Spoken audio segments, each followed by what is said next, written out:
क्या आपके साथ में भी ऐसी प्रॉब्लम हो रही है कि आप नशा छोड़ना चाहते हैं लेकिन नशा छोड़ नहीं पा रहे हैं? ऐसा अक्सर होता है मेरी क्लिनिक में कि बहुत सारे पेशेंट आते हैं और वो बताते हैं कि मैं नशा छोड़ना चाहता हूँ लेकिन नशे से वो दूर नहीं जा पा रहे हैं। क्या रीज़न होता है इसका और कैसे हम नशे से दूर जा सकते हैं?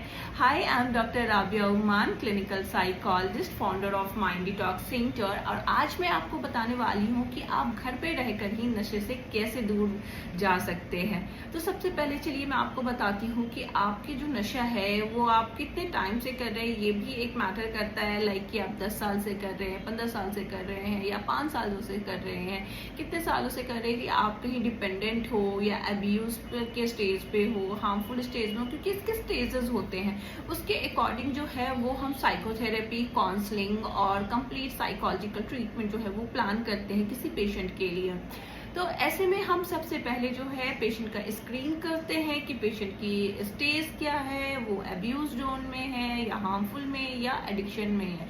इसके बाद ही हम जो है वो काउंसलिंग, साइकोथेरेपी प्लान करते हैं। लेकिन अगर आप अब्यूज और हार्मफुल जोन में हैं तो आप घर पे रहकर ही आप अपने नशे से दूर जा सकते हैं, जिसके लिए मैं आपको आज कुछ टेक्निक्स बताने वाली हूँ और जिसको इम्प्लीमेंट कर कर आप अपनी चीज़ों को ठीक कर सकते हैं। तो चलिए जानते हैं क्या है वो टेक्निक जिससे आप अपने सब्सटेंस टेकिंग बिहेवियर से को दूर कर सकते हैं। तो नंबर 1 आपको जो करना है वो फंक्शनल एनालिसिस।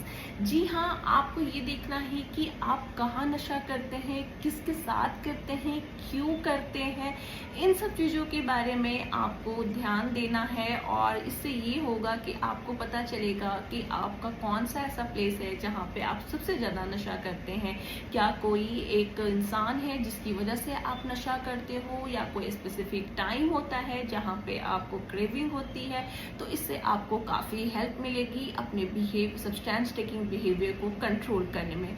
नंबर 2, आपको जो है एक पॉजिटिव और निगेटिव लिस्ट क्रिएट करनी पड़ेगी अपने सब्सटेंस टेकिंग बिहेवियर की। आपको ये देखना है कि जो आप नशा करते हैं इससे आपको क्या बेनिफिट हो रहा है और क्या लॉस हो रहा है, जिससे आपके अंदर एक मोटिवेशन की फीलिंग होगी कि आपको जो भी प्रॉब्लम्स आ रही है वो सिर्फ नशे की वजह से है, और आपके अंदर एक इंसाइट डेवलप होगा कि आपका नशा एक बहुत बड़ा प्रॉब्लम बन चुका है और इससे आपको दूर जाना है। तो ये आपको लिस्ट काफ़ी आपको मदद करने वाली है आपके इंसाइट को डेवलप करने में।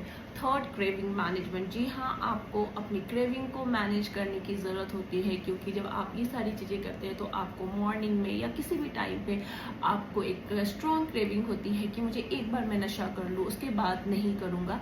ऐसे में आपको 4Ds याद रखने हैं, लाइक कि आपको डीप ब्रीदिंग करना है। इसके अलावा ड्रिंक वाटर, आप जितना हो सकता है वो करें। थर्ड, अपने थॉट्स को डिले करना है कि ठीक है कुछ टाइम के बाद मैं देखता हूँ, कुछ टाइम के बाद में। फोर्थ, आपको जो है डिस्ट्रैक्ट करना है अपने माइंड को कि ठीक है कुछ ऐसी पॉजिटिव मेमोरीज हो सकती हैं या कुछ ऐसे वर्क हो सकते हैं या कुछ और थिंकिंग है जो आप उस टाइम पे सोच सकते हो। नंबर 4, कोपिंग स्किल्स डेवलप करना होता है। जी हाँ, जैसे कि आपको मॉर्निंग में ही सबसे ज़्यादा क्रेविंग होती है और उस टाइम पे आप नशे के बगैर नहीं रह सकते हैं, तो उस टाइम पे आपको अपने लिए कुछ कोपिंग स्ट्रेटजी, बिहेवियर, साइकोलॉजिकल कुछ ऐसे आपको जो है कोपिंग स्ट्रेटजी डेवलप करना पड़ेगा, जिससे जो है आप अपने उस बिहेवियर को कंट्रोल कर सकते हैं और उसकी जगह पे कोई और बिहेवियर यूज़ कर सकते हैं। तो अगर इन सब टेक्निक्स को आप फॉलो करते हैं तो डेफिनेटली आप जो है सब्सटेंस से दूर हो सकते हैं। लेकिन अगर आप एडिक्शन के लास्ट स्टेज पे हैं, लाइक आप डिपेंडेंट स्टेज पे हैं, तो वहाँ पे आपको क्लिनिकल साइकोलॉजिस्ट से कंसल्ट कर सकते हैं। तो आप हमारे माइंड डिटॉक्स सेंटर में कंसल्ट कीजिए। अगर किसी भी तरीके की सब्सटेंस की प्रॉब्लम आ रही है, आप लंबे टाइम से नशा कर रहे हैं या आप कुछ ही टाइम पे नशे में गए हैं, इससे कोई फर्क नहीं पड़ता, हमारे यहाँ पे हर तरीके की फैसिलिटीज अवेलेबल है। तो